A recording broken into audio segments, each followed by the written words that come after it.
Tenemos muchas razones para estar contentos, muchas razones por las que agradecer al Señor toda esa misericordia que tuvo al tomar nuestro lugar en la cruz. Y creo que nuestro entendimiento no queda en lo superficial de su muerte, sino en un conocimiento más profundo, más amplio, el por qué Él murió por nosotros en la cruz. Estamos terminando esta serie que nos ha llevado un buen tiempo y creo que debemos estar muy agradecidos con el Señor. La semana pasada estuvimos estudiando 4 razones por las que el Señor Jesús murió, y una de ellas era para asegurar nuestra resurrección de entre los muertos. Un día vamos a morir, ¿cuántos saben? ¿Sí? ¿Sí saben que nos vamos a morir? No sabemos cuándo, ¿verdad? Pero eso es muy cierto. Y también vamos a resucitar. Eso también es muy cierto. Para los que han muerto en Cristo, ellos resucitarán primero cuando Cristo venga por su iglesia. Los que no han creído en Cristo Jesús, ellos resucitarán después para enfrentar el juicio final, el juicio del gran trono blanco. Bueno, Cristo murió para asegurar nuestra resurrección de entre los muertos. Donde quiera que haya quedado nuestro cuerpo. ¿Cuántas personas se han perdido en el mar y nunca los han encontrado? ¿Cuántos se han perdido por las montañas y nunca los han encontrado? Bueno, este lugar va a levantarse una persona un día para unirse a su alma, a su espíritu otra vez, para ir con el Señor o para ir a la destrucción eterna. También habíamos estudiado que Jesús murió para desarmar a las autoridades y a las potestades. El enemigo, Satanás, es un enemigo vencido, es un enemigo que intenta amedrentarnos, lanza dardos de fuego por si logra penetrar la mente y meter la duda, meter la confusión, meter el temor, y de esa manera trabaja él, aunque está derrotado. Cristo murió para desarmar a las autoridades y a las potestades. También Cristo murió para desatar el poder de Dios en el Evangelio. Si usted ha tenido oportunidad de compartir del Evangelio a una persona, usted puede notar el respaldo de Dios al estar hablando su mensaje. Usted ha leído su palabra, usted la ha guardado en su corazón, y en su momento, cuando Dios pone una persona a su alcance con una necesidad, usted empieza a hablar de esa palabra, de acuerdo a esa necesidad, y Dios respaldando esa palabra para traer convicción a la gente de acuerdo a esa palabra, para que venga a los pies de Cristo. Entonces Cristo murió para desatar ese poder de Dios en el Evangelio. Así es de que no debemos tener miedo, ni temor, ni vergüenza de hablar de Cristo a las personas. En ese momento Dios nos va a dar la palabra necesaria. Lo importante es que nosotros previamente la estemos guardando en nuestro corazón, la estemos meditando, la estemos memorizando, porque ese es el momento que Dios va a traer a nuestra mente y a nuestro corazón la palabra que Él quiere compartir a esta persona a través de sus labios. Y también estudiamos que Cristo murió para destruir la hostilidad entre las razas. De 2 pueblos hizo uno, judíos y gentiles. Era muy palpable la diferencia, pero Dios murió para derribar esa pared intermedia que separa las razas y de 2 pueblos hacer uno para su gloria. Entonces para esto también Cristo murió. Nosotros éramos del otro pueblo, de los gentiles. Hoy aquí un judío, creo que no. Todos somos gentiles, entonces nosotros éramos ese pueblo apartado. A lo suyo vino y los suyos no lo recibieron. Entonces Dios extiende su gracia hacia nosotros para que creamos en el Evangelio. Y se formó otro pueblo, pero Cristo murió para derribar esa diferencia y hacer de todos un solo pueblo. Hoy vamos a estudiar otros 4 más, y una de ellas es para rescatar a las personas de todo el linaje, de toda lengua, de todo pueblo y nación.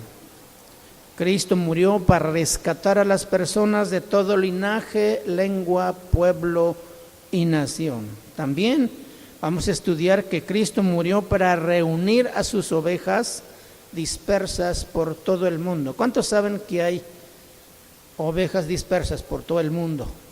Por todas las razas, por todas las culturas, por todas las etnias. Entonces también Cristo murió para reunir a sus ovejas dispersas por todo el mundo. Y también Cristo murió para rescatarnos del juicio final. Eso lo acabo de decir hace rato. Para que no tengamos que comparecer ante el juicio final, para esto murió Cristo. Y también vamos a estudiar para que Cristo murió para alcanzar su gozo y el nuestro. ¿Cristo murió para qué? Para alcanzar su gozo y también el nuestro. Muy bien, vámonos uno por uno. Apocalipsis capítulo 5, versículo 9. La palabra de Dios dice: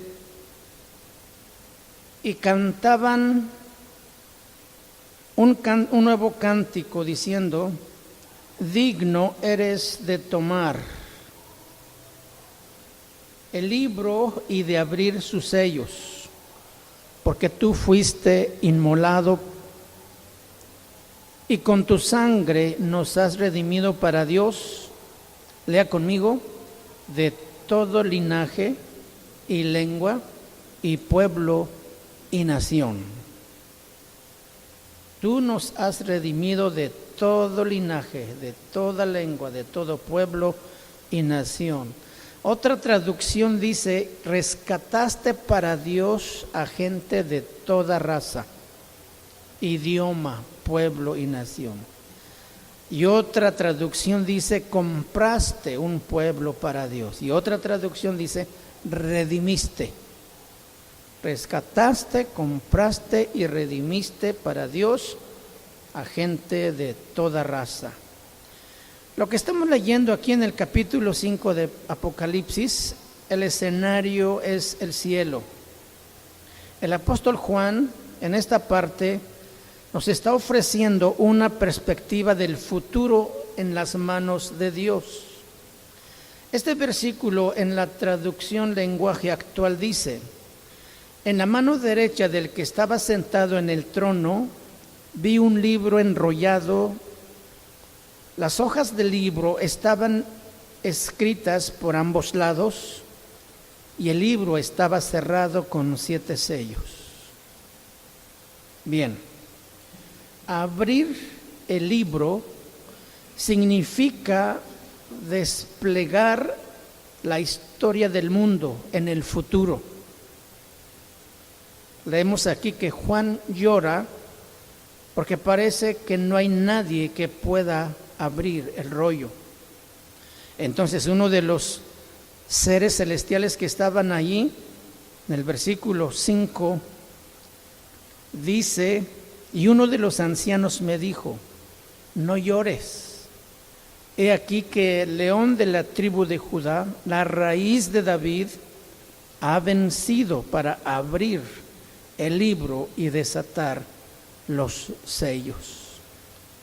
No llores, le dice este ser al apóstol Juan. Solo Cristo venció el pecado, la muerte, el infierno y al mismo Satanás. Por tanto, solo Él se le puede confiar el futuro del mundo. Esta es una referencia a Jesucristo el Mesías. Él ha conquistado por su muerte y resurrección. Entonces, Juan lo mira en el versículo 6 y dice: y miré y vi que en medio del trono y de los 4 seres vivientes y en medio de los ancianos estaba en pie un cordero como inmolado, que tenía 7 cuernos y 7 ojos, los cuales son los 7 espíritus de Dios enviados por toda la tierra. Entonces miré y vi en medio, dice, un cordero. Estaba de pie, pero se veía que había sido sacrificado. ¿Qué miró el apóstol? A un cordero que había sido sacrificado, inmolado, quiere decir que había sido sacrificado. Entonces, los seres celestiales alrededor del trono se postran y adoran a Cristo. Cantaron un nuevo cántico. Sorprendentemente, la canción precisamente anuncia que es la muerte de Cristo lo que lo hace digno de abrir el libro de la historia. La implicación entonces es la muerte de Cristo, que fue necesario para lograr el propósito global de Dios en la historia: salvar a la humanidad. Vi en medio a un cordero inmolado. El versículo 9 en la versión Dios habla hoy dice: cantaban un cántico nuevo, tú eres digno de tomar el rollo y de romper sus sellos, porque fuiste sacrificado y derramando tu sangre redimiste para Dios gente de toda raza, lengua, pueblo y nación. Entonces, ¿para qué murió Cristo? Para rescatar a las personas de todo linaje, lengua, pueblo y nación. Amén. O sea que no vino solamente por los judíos, Él vino para toda la humanidad. Cristo murió para salvar a una gran diversidad de pueblo, porque el pecado no respeta cultura. Todos los pueblos han pecado delante de Dios. Cada raza, cada cultura necesita entonces reconciliarse con Dios. Como la enfermedad es global, el remedio también es global para todos. Jesús vio venir la agonía de la cruz y habló osadamente sobre el alcance de ese plan de redención. ¿Quieres ir conmigo ahí al libro de San Juan?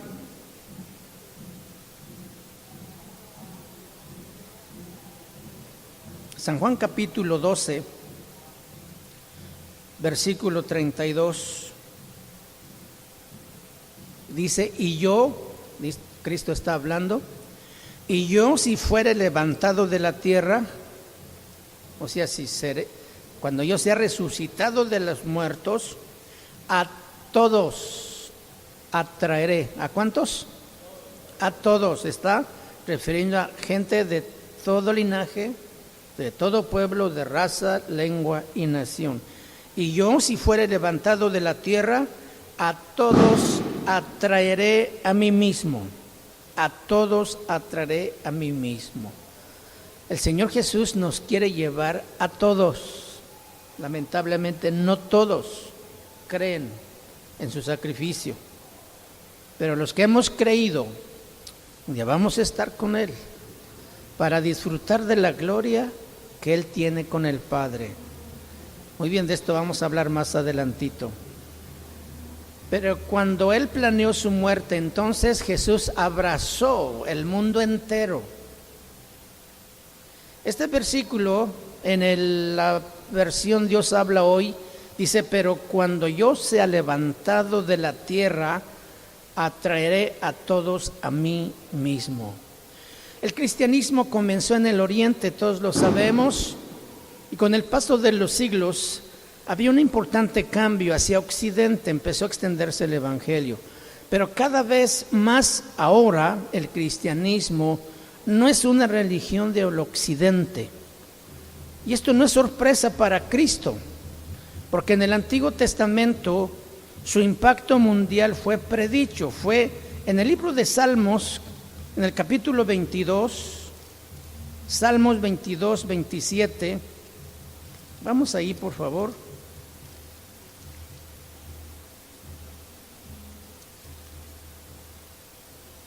Salmo 22, 27 dice: se acordarán y se volverán a Jehová todos los confines de la tierra, y todas las familias de las naciones adorarán delante de él.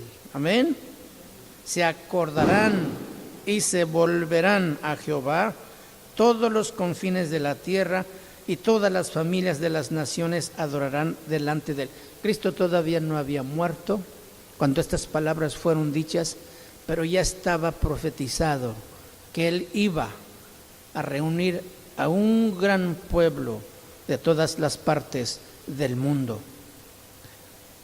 Razas y naciones, todas, gentes de todos los rincones de la tierra, acuérdense del Señor y vengan a él.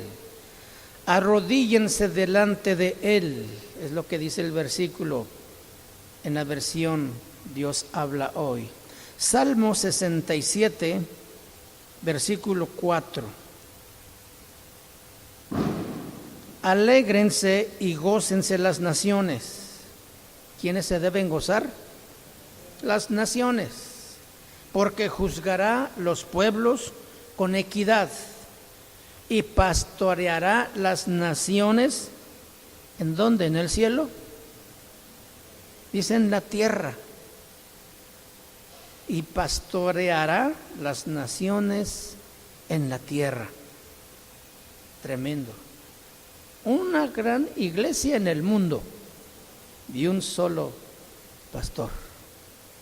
Ahorita estamos un puñito aquí, otro puñito allá, otro más allá, pero un día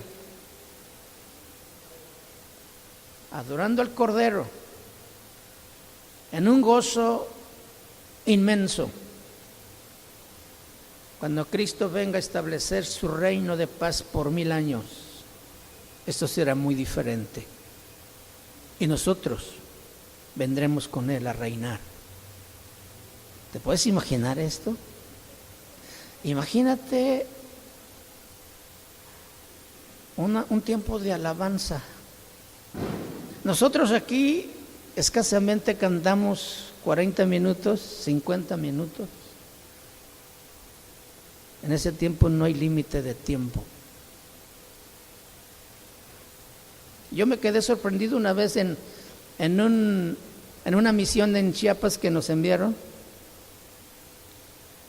Se subieron 3 jovencitos con sus guitarritas y 2 muchachas jovencitas. No sé cómo hicieron, pero unieron 3 latas de Jumex. Seguramente quitaron la tapa de un lado y les metieron piedritas y eran su maraca. A las 6 de la tarde empezó la alabanza.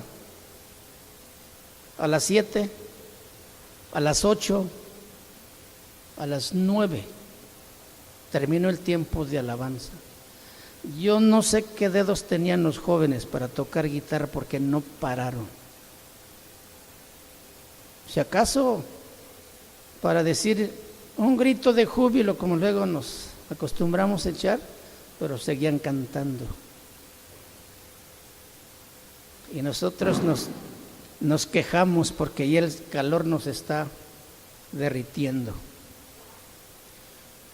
Aún eso no se compara nada con aquel día en que podamos compartir un tiempo de gozo con nuestro Dios. Para eso murió Él, para atraer a la gente de todo linaje, lengua, pueblo, raza y nación para que le adoren. Fíjense, para que le adoren. Él merece toda honra, toda gloria y toda adoración también. Pareciera como que es algo egocéntrico de parte de Jesús, pero Él busca, Él merece adoración. Él es digno de adoración. Así que cuando Jesús llegó al final de su ministerio en la tierra, hizo explícita esa misión. Vamos al libro de Lucas, capítulo 24. Lucas, capítulo 24, versículo 46. Y les dijo, así está escrito, así fue necesario que el Cristo padeciese y resucitase de los muertos al tercer día. ¿Qué les dijo Jesús? Así fue escrito y así fue necesario que el Cristo padeciese. Versículo 47 dice, y que se predicase en su nombre el arrepentimiento y el perdón de pecados en todas las naciones, comenzando desde Jerusalén. Y les dijo, esto es lo que está escrito, el Cristo tenía que morir y resucitar al tercer día. Ustedes fueron testigos de todo esto. Vayan y díganlo a la gente que sus pecados pueden ser perdonados. Díganles que cambien de manera de pensar y de vivir. Y Jesús dijo el mandamiento a sus discípulos en Mateo 28, 19, id por todo el mundo y haced ¿qué?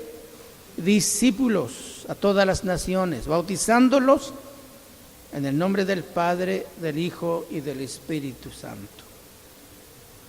Hagan seguidores en todas las naciones, no en unos cuantos, sino en todos.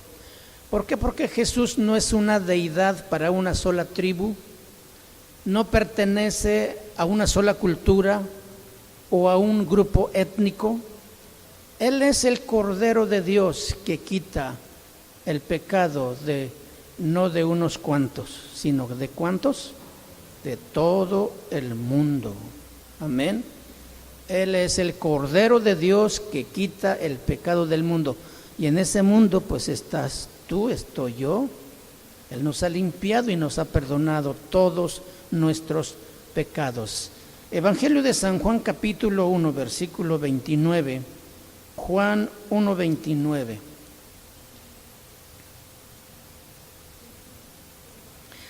Y el día siguiente vio Juan a Jesús que venía a él y dijo, he aquí el Cordero de Dios que quita el pecado del mundo. ¿Qué dijo Juan? He aquí el Cordero de Dios que quita el pecado del mundo. Romanos capítulo 10, versículo 12. Romanos 10, 12.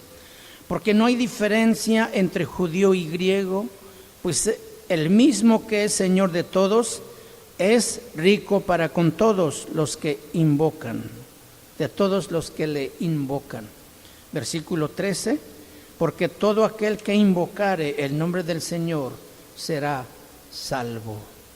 No importa si son judíos o no lo son, porque todos tienen el mismo Dios y Él es muy bueno con todos los que piden ayuda, pues la Biblia también dice, Dios salvará a los que lo reconozcan como su Dios. Traducción lenguaje actual. ¿Para qué murió Cristo? Para reunir, para rescatar a las personas de todo linaje, de toda lengua, de todo pueblo y de toda nación. Tú has conocido, o por lo menos hemos visto en la televisión por algunos documentales, las diferentes facciones de las diferentes razas del mundo. los escandinavos, los noruegos, los chinos, los japoneses, los coreanos, que a lo mejor nunca hemos visto a alguien aquí, tienen facciones tan distintas a las de nosotros, los sudamericanos. Bueno, pues un día nos vamos a mirar todos y nos vamos a admirar de unos de otros. Amén. ¿En qué lengua vamos a cantarle al Señor? ¿En español? ¿Y qué va a decir el japonés? El italiano, el portugués, que más o menos se parecen, ¿no? Pues no habrá problema, pero el inglés, el coreano, el chino, no habrá problemas en ese tiempo. Dios nos hará hablar cántico nuevo. Y yo creo que también un lenguaje nuevo. Eso ya lo veremos cuando estemos ahí. Ahorita por lo pronto pues cantemos en español. Sigamos ensayando porque este es un ensayo apenas de todo lo que vamos a hacer en la presencia del Señor. Amén. Razón número 46. Cristo murió para reunir a sus ovejas dispersas por todo el mundo. Libro de San Juan, capítulo 11, versículos 51 y 52. San Juan 11, 51 y 52. Esto no lo dijo por sí mismo. A ver, estas palabras son muy importantes, porque está aquí hablando del sacerdote Caifás en el tiempo que estaban enjuiciando a Jesús. Esto no lo dijo por sí mismo, sino que como era el sumo sacerdote aquel año, profetizó que Jesús había de morir por la nación.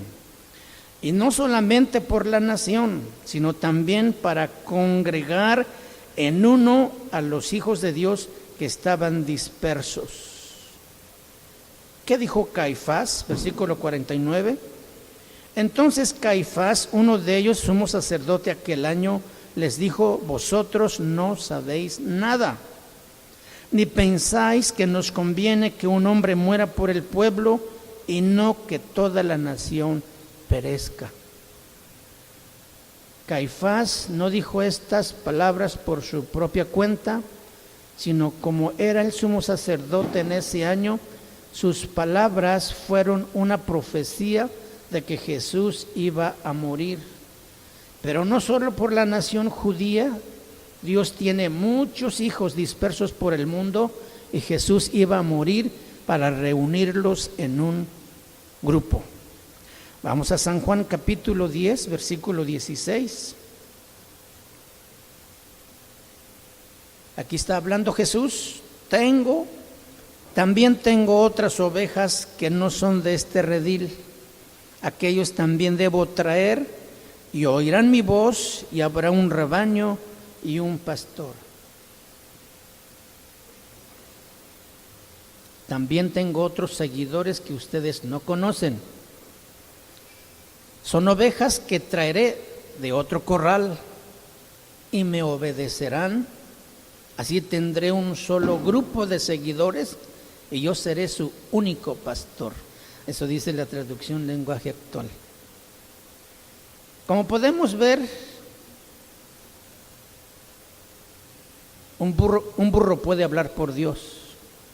¿Se acuerdan de quién era? ¿De Balaam?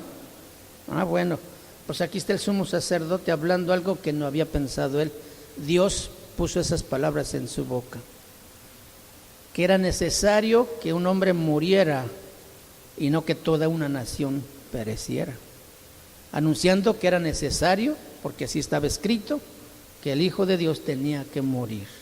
Amén. Dios hizo que la burra hablara. El Señor hizo hablar al burro. El Señor abrió la boca del burro. Estas son diferentes traducciones de Números 22, 28, de ese asunto de Balaam que estamos mencionando. Lo mismo hoy, a través de un predicador o un sacerdote. Esto le ocurrió a Caifás, que era el sumo sacerdote en Israel, cuando Jesús fue juzgado y condenado a muerte. Sin saber lo que decía, dijo a los líderes de Israel, insinuaba que el curso obvio a seguir era el eliminar a Cristo.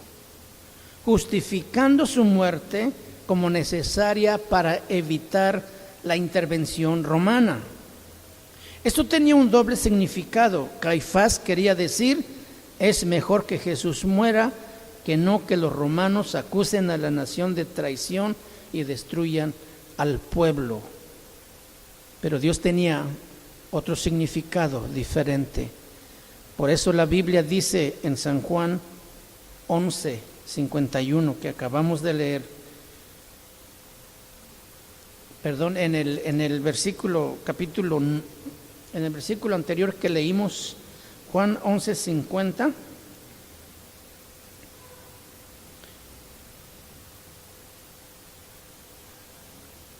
Déjame checar porque es desde el Juan 10:16, donde Jesús dice,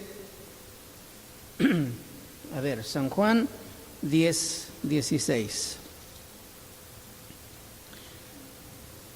También tengo otras ovejas que no son de este redil. Aquellas también debo traer y oirán mi voz, y habrá un rebaño y un pastor. Muy bien. Jesús dijo esta misma cosa con una diferente analogía o metáfora.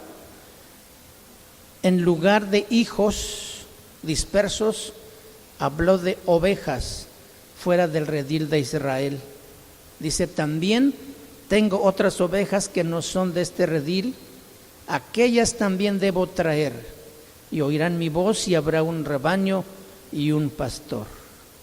Ambas maneras de decirlo son asombrosas. Enseña que por todo el mundo hay personas que Dios ha escogido para ser alcanzadas y salvadas por Jesús.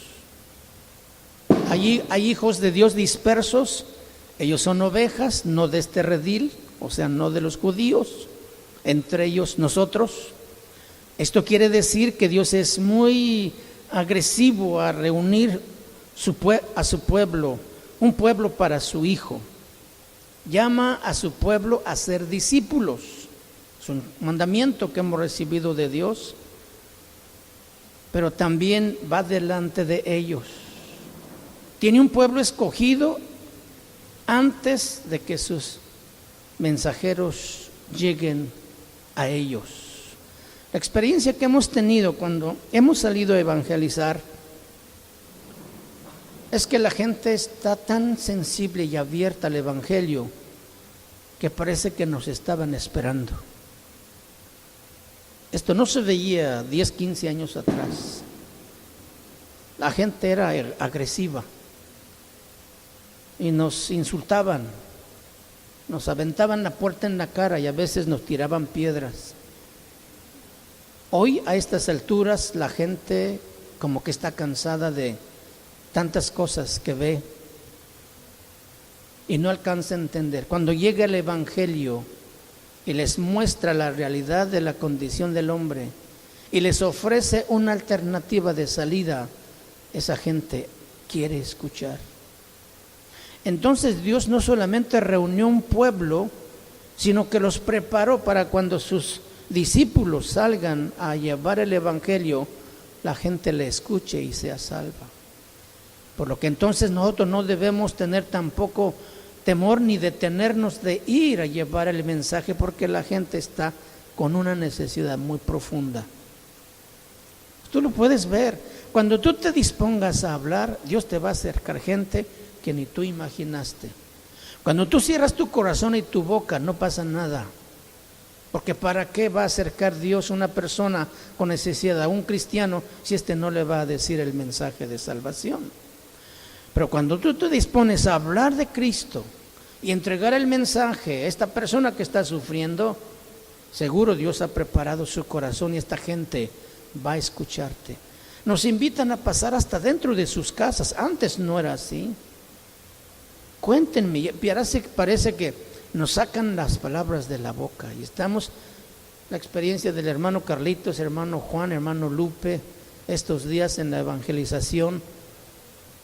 Esto es actual y de bendición porque confirma que Dios respalda su palabra y sus siervos y que ha preparado el corazón de la gente.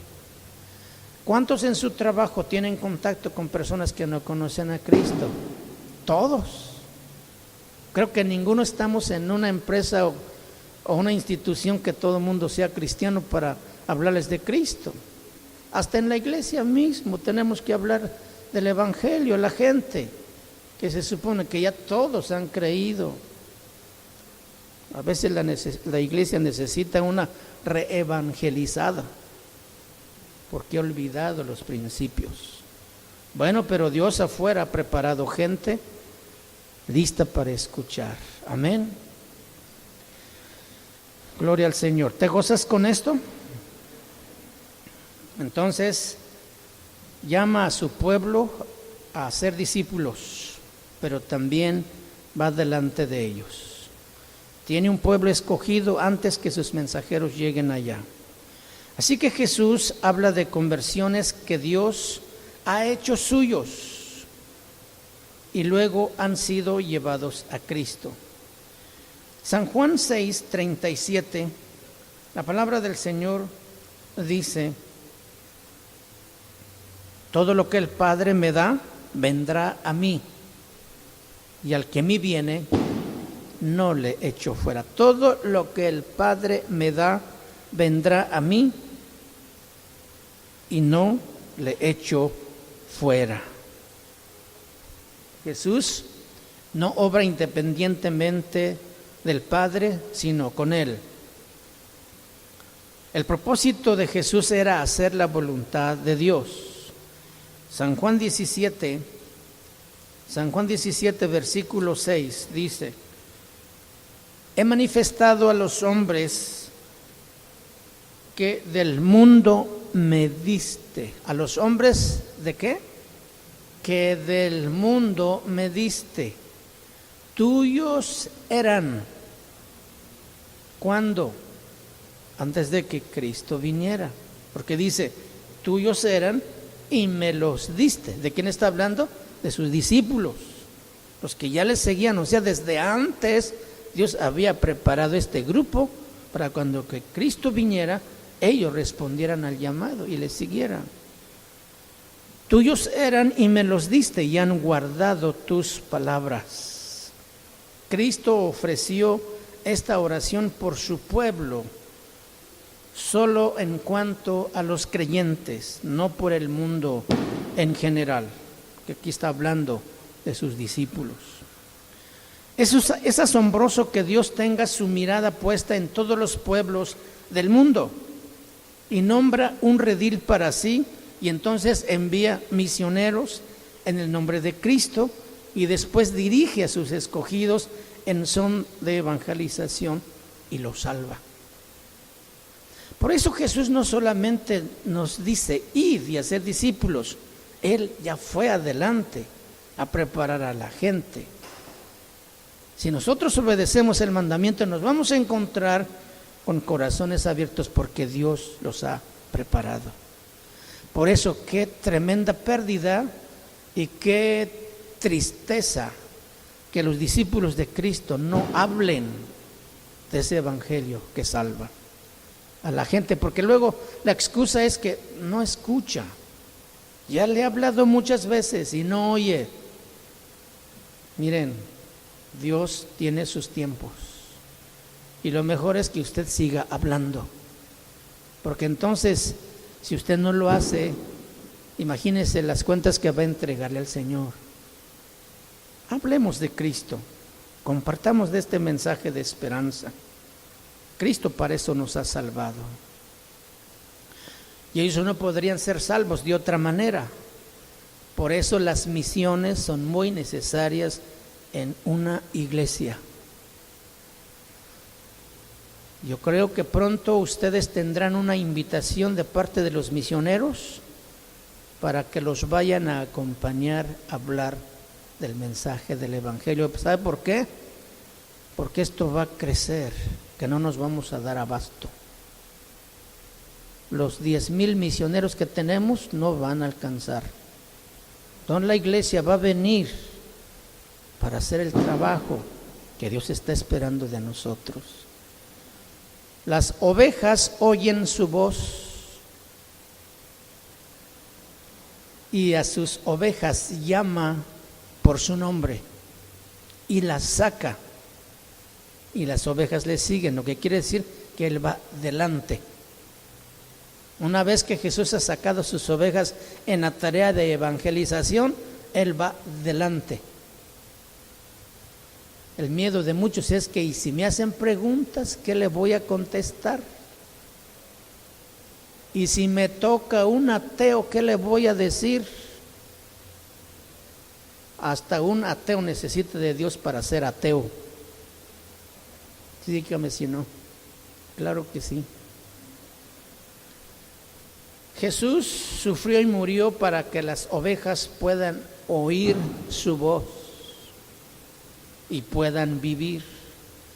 Esto es lo que Caifás dijo sin saberlo.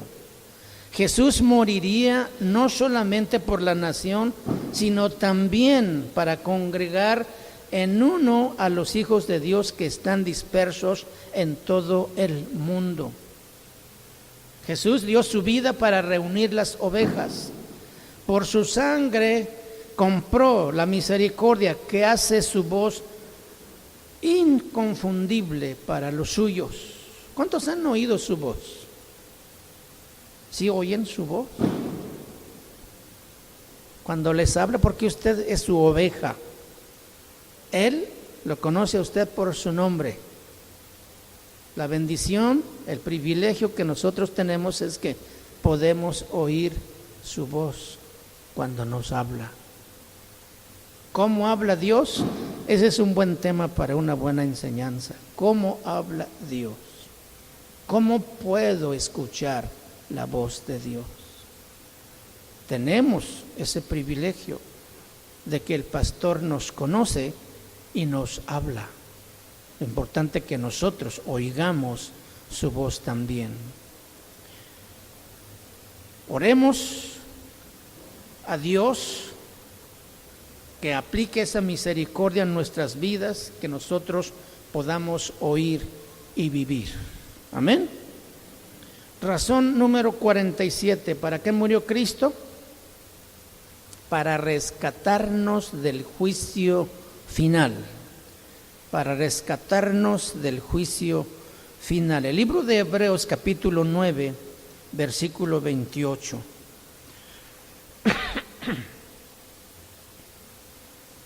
Así también Cristo fue ofrecido una sola vez para llevar los pecados de muchos y aparecerá por segunda vez sin relación con el pecado para salvar a los que le esperan.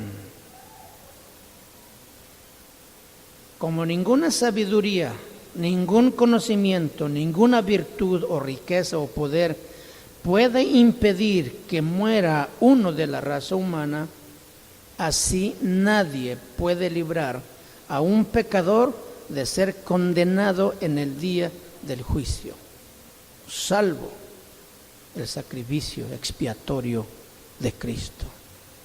De manera que entonces los que hemos creído en ese sacrificio expiatorio de Cristo, vamos a ser librados del juicio final. No así los que no creyeron. Amén. El concepto cristiano de la salvación abarca el pasado, el presente y el futuro. En la Biblia encontramos un versículo que todos conocemos en el libro de Efesios capítulo 2, versículo 8. Vamos ahí, Efesios 2, 8.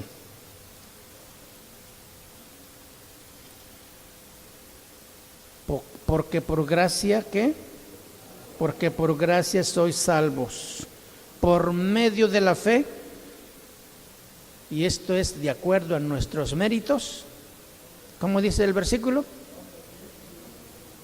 Amén. Y no de nosotros, por medio de la fe, y no de vosotros, pues es don de Dios. Primera de Corintios, capítulo 1, versículo 18. Porque la palabra de la cruz es locura a los que se pierden, pero a los que se salvan, esto es, a nosotros, es poder de Dios. El mensaje de la muerte de Cristo en la cruz parece una tontería a los que se pierden, pero este mensaje es poder de Dios para los que vamos a la salvación. ¿Sí?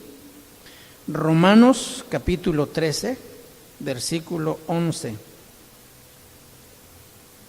Y esto, conociendo el tiempo que es ya hora de levantarnos del sueño, porque ahora está más cerca de nosotros nuestra salvación que cuando creímos. Estamos viviendo tiempos muy importantes y ustedes han vivido como si estuvieran dormidos. Ya es hora de que despierten, ya está muy cerca el día en que Dios nos salvará, mucho más cerca que cuando empezamos a creer en Jesús. Traducción lenguaje actual. Hemos sido salvos entonces, estamos siendo salvos, fuimos salvos, estamos siendo salvos y seremos salvos, pasado, presente y futuro. En cada etapa somos salvos por la muerte de Cristo. En el pasado, Cristo mismo pagó una vez por todos nuestros pecados. Fuimos justificados solamente por la fe. En el presente, la muerte de Jesucristo asegura el poder del Espíritu Santo para salvarnos progresivamente del dominio y contaminación del pecado. En el presente. En el futuro, será la sangre de Cristo derramada en la cruz la que nos proteja de la ira de Dios y nos brinde protección y gozo. Entonces el cristiano es salvado, salvo y se salvará. 3 tiempos en el que la muerte de Jesús, la sangre de Cristo, nos salvará. Hermanos, hay un juicio real que viene. Casi no pensamos en eso. Pero hay un juicio real que viene. Y la Biblia dice, vaya conmigo en el libro de Hebreos. La Biblia dice algo terrible. Hebreos capítulo 10, versículo 27.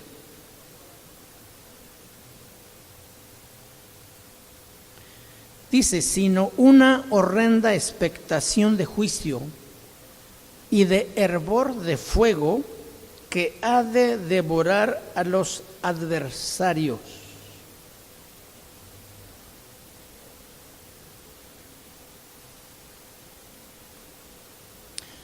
Versículo 27, sino una horrenda expectación de juicio y de hervor de fuego que ha de devorar a los adversarios. Si nosotros decidimos seguir pecando, solo nos queda esperar el juicio terrible, un fuego ardiente que destruirá a los enemigos de Dios. ¿Quiénes son los adversarios de Dios? Los que le han rechazado, pero también los que, diciéndose cristianos, no han abandonado el mundo y sus placeres. ¿Qué dice el versículo 26? Hebreos 10. Porque si pecaremos voluntariamente después de haber recibido el conocimiento de la verdad, ya no queda más sacrificio por los pecados. Ahora entonces es muy serio seguir a Cristo, ¿verdad? Es un compromiso hasta el final. Porque fíjense que en la iglesia o en un pueblo hay gente que no conoce a Dios. Pero también hay gente intelectualmente convencido que hay un Salvador, pero no toman la decisión de seguirlo. Y hay gente convertida. El libro de Hebreos es dirigido a estos 3 grupos de personas: a los no salvos, a los intelectualmente convencidos, pero que no se han comprometido con Dios, y los salvos. Para que no te confundas, cuando tú leas el libro de Hebreos, está dirigido a estos 3 grupos de personas. Aquí está hablando de aquellos que pecan voluntariamente después de haber recibido el conocimiento de la verdad. O sea, intelectualmente saben qué es el pecado, quién es Cristo, saben qué es el infierno, qué es el juicio final, saben, pero aún con todo eso no deciden, quieren seguir todavía con el mundo y con Cristo. Bueno, a ellos se refieren versículos 26 y 27. Y muchos de ellos vienen a las iglesias, cantan los cantos, pero siguen abrazando el mundo, siguen disfrutando de sus pecados favoritos, les digo yo. Tienen pecados favoritos que no han abandonado. Tenga mucho cuidado, porque Dios conoce los pensamientos más profundos, las intenciones del corazón. No hay nada que esté oculto al conocimiento de Dios. Y por eso es que ese juicio va a ser para todos aquellos que no han creído en Cristo Jesús.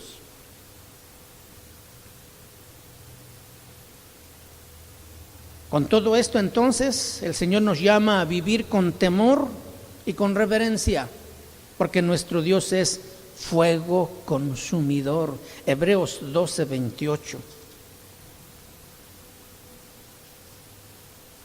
Así que, recibiendo nosotros un reino inconmovible, tengamos gratitud y mediante ella sirvamos a Dios, agradándole con temor y reverencia. ¿Cómo debemos vivir? Con temor y con reverencia, con profundo respeto, porque nuestro Dios, que es fuego consumidor. Amén. Nosotros estamos recibiendo un reino que nadie puede hacer tambalear. Por eso seamos agradecidos y adoremos a Dios de la manera que a Él le agrada. Hagámoslo con respeto y con temor. Palabra de Dios para todos, esta versión. Jesús advirtió a su pueblo en su tiempo que huyeran de la ira venidera. En Mateo capítulo 3, vamos ahí también, ya casi estamos terminando, aguántenme 5 minutos. Mateo capítulo 3, versículo 7, dice: al ver él que muchos de los fariseos y de los saduceos venían a su bautismo, les decía: generación de víboras, ¿quién os enseñó a huir de la ira venidera? Fíjense, los escribas y los fariseos venían para bautizarse. ¿Y con qué palabras de bienvenida les da Juan el Bautista? Palabras de elogio. ¿Cuáles son? Generación de víboras. ¿Qué habrán sentido los fariseos y los escribas? Porque les dijo la verdad. Y fueron confrontados. Y Dios obró en ellos cambios, por eso se bautizaron. Pero era necesario primero poner al hombre en su lugar, en su condición real, para que entienda su necesidad. ¿Quién les ha enseñado a huir de la ira venidera? Gran interés es de cada uno de nosotros huir de la ira de Dios. ¿Cuántos tienen interés de huir de la ira de Dios? ¿Cuántos en realidad están viviendo su vida con ese temor reverente para escapar de esa ira venidera? Es cierto, ya somos salvos y no vamos a estar allí, pero ¿cuántos muchas veces descuidamos la vida espiritual y ya no le buscamos con la misma intensidad, ya no le buscamos o le servimos con el mismo compromiso? Y fácil nos hace hacer cosas que no le agradan a Dios, al fin que tengo la salvación asegurada. Tenga mucho cuidado, tenga mucho cuidado. Dios no es un Dios para que usted se burle de Él. Lo que el hombre siembra, eso va a cosechar. Imagino yo que estos hombres se molestaron cuando Juan les dijo eso, pero estaban decididos a obedecer y se bautizaron. Pero muchos de ellos también siempre estuvieron hasta contra mismo Jesús, hasta que lo llevaron a la cruz. Amén. En segunda de Tesalonicenses, en el capítulo 1, segunda de Tesalonicenses capítulo 1, versículo 7, dice: y a vosotros que sois atribulados, daros reposo con nosotros, cuando se manifieste el Señor Jesús desde el cielo con los ángeles de su poder, en llama de fuego, para dar retribución a los que no conocieron a Dios ni obedecen el Evangelio de nuestro Señor Jesucristo. ¿Para qué va a aparecer Jesús en el cielo con los ángeles?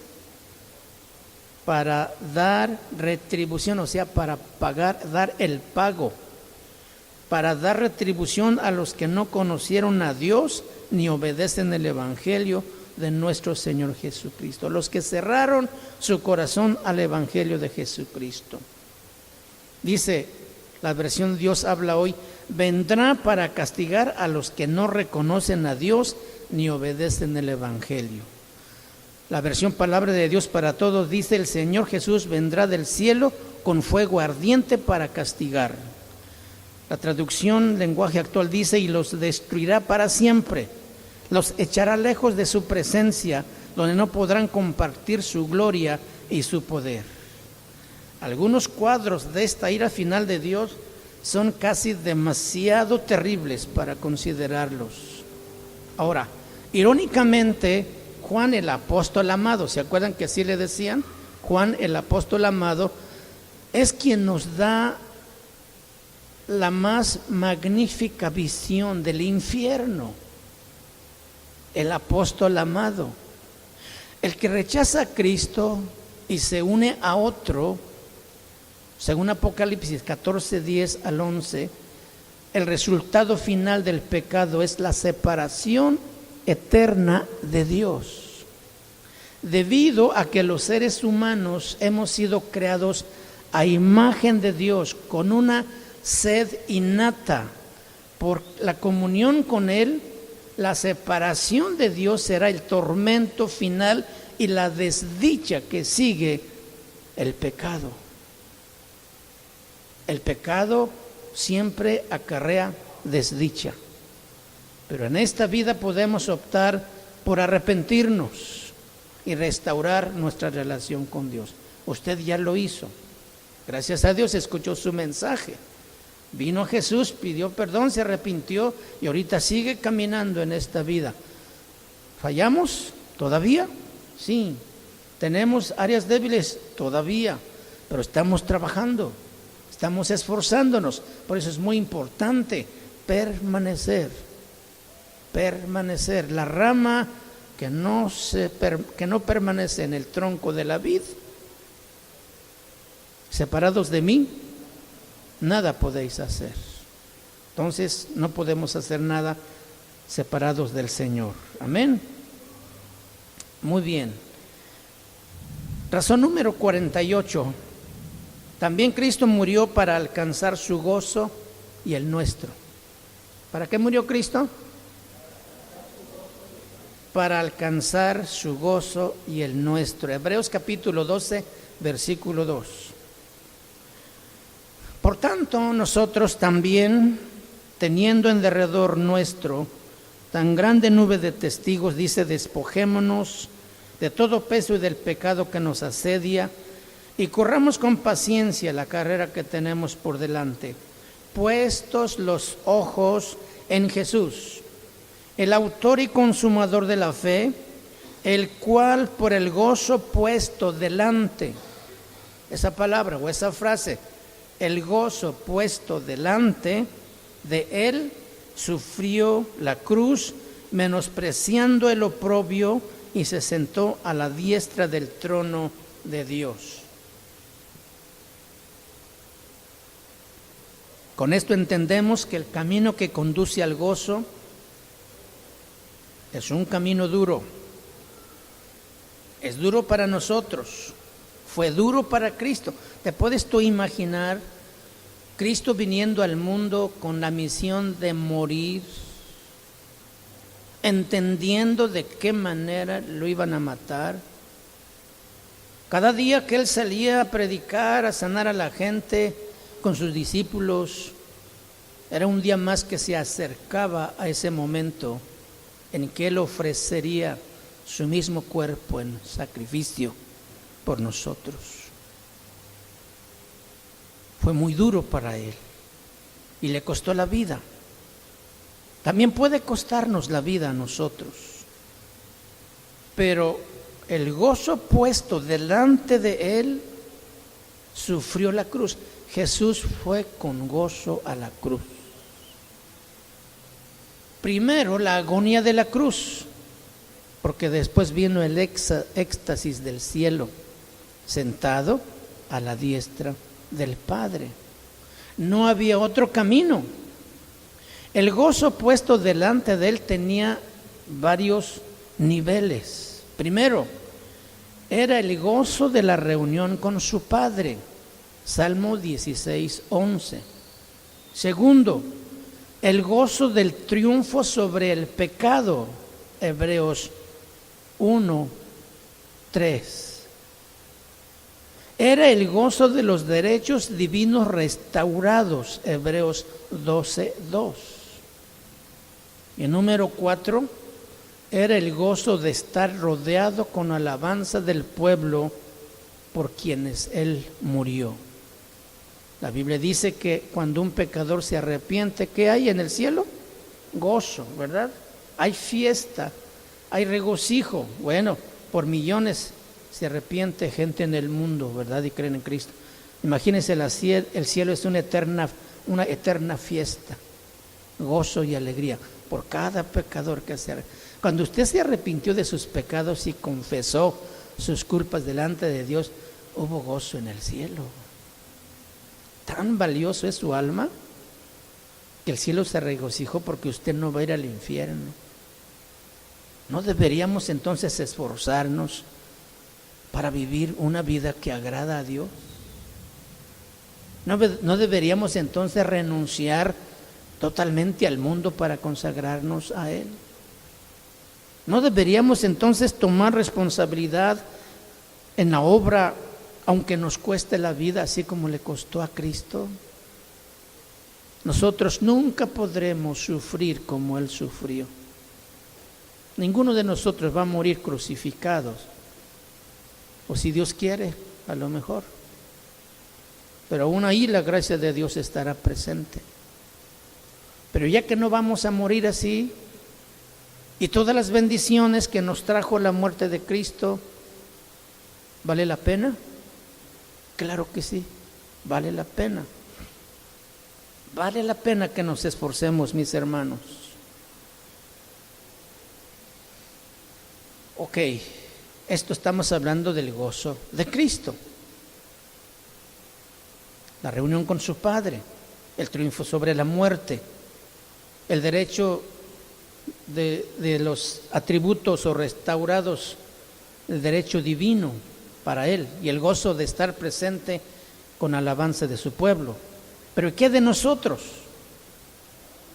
San Juan capítulo 15, versículo 11. San Juan 15:11. Estas cosas os he hablado, ¿para qué?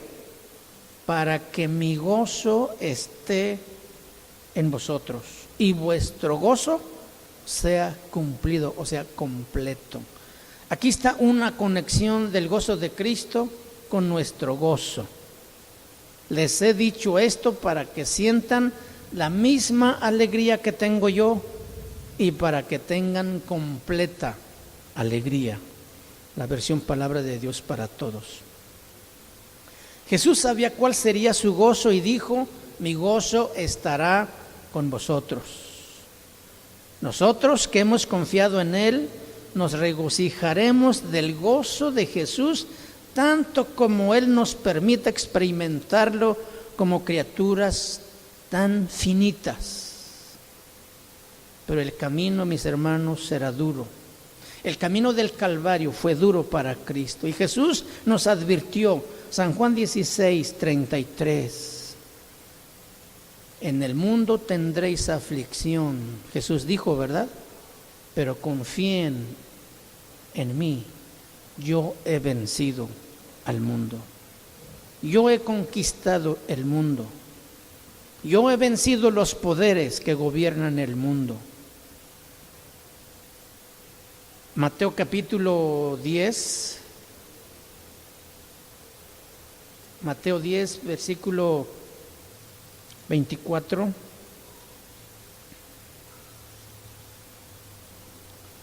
Mateo 10, 24 dice: el discípulo no es más que su maestro, ni el siervo más que su señor. Bástele al discípulo ser como su maestro y al siervo como su señor. Si al padre de familia llamaron Belcebú, ¿cuánto más a los de su casa? Qué tremendo, ¿verdad? Si al padre de familia llamaron Belcebú, ¿cuánto más a los de su casa?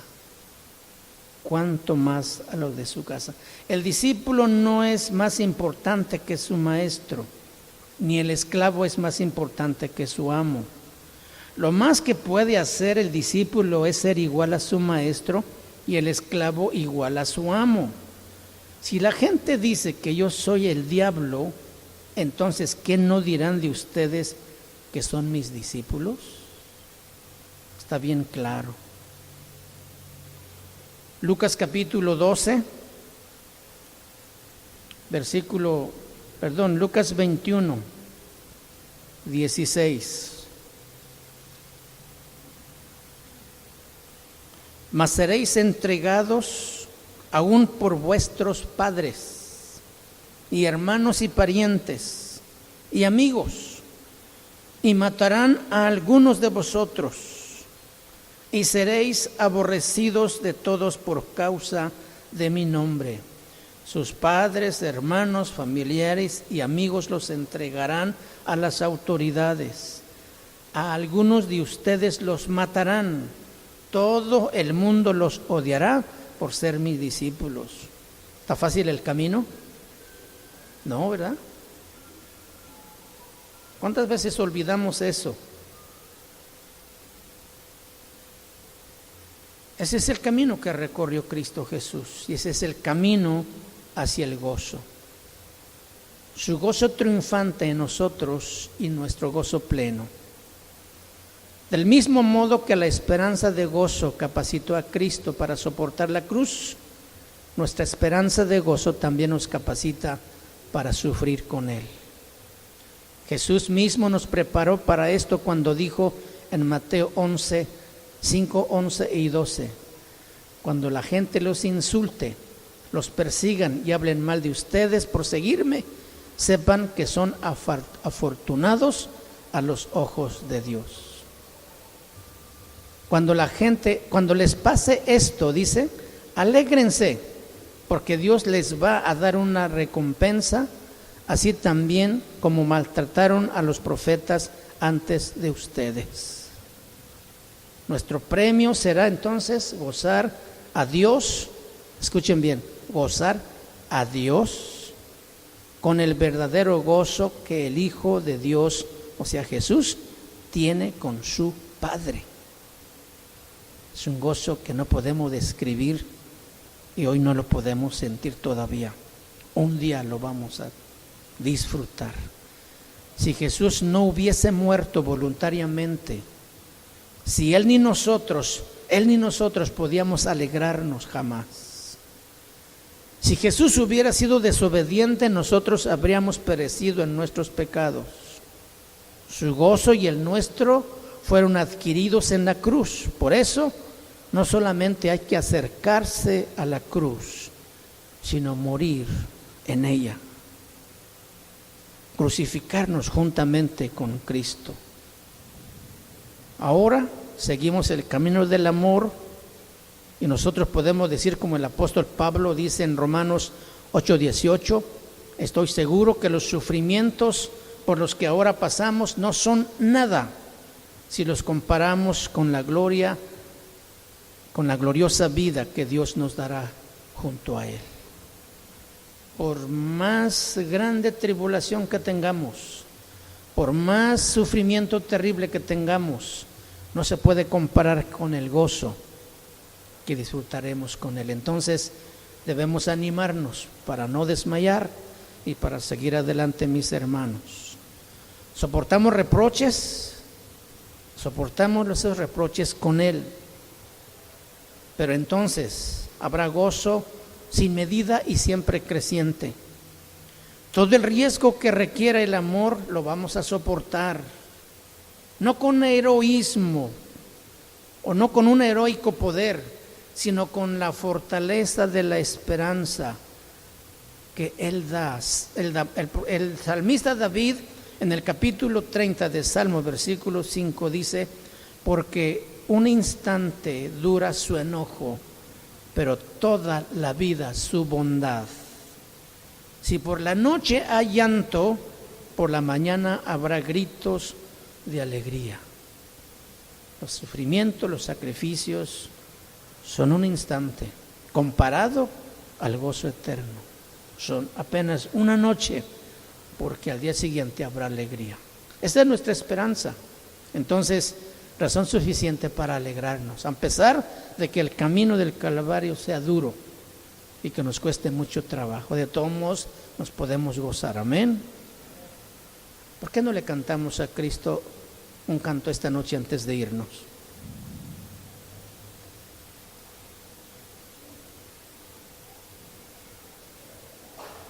Lo acabamos de cantar hace rato.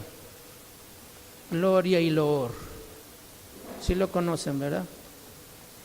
Cantemos.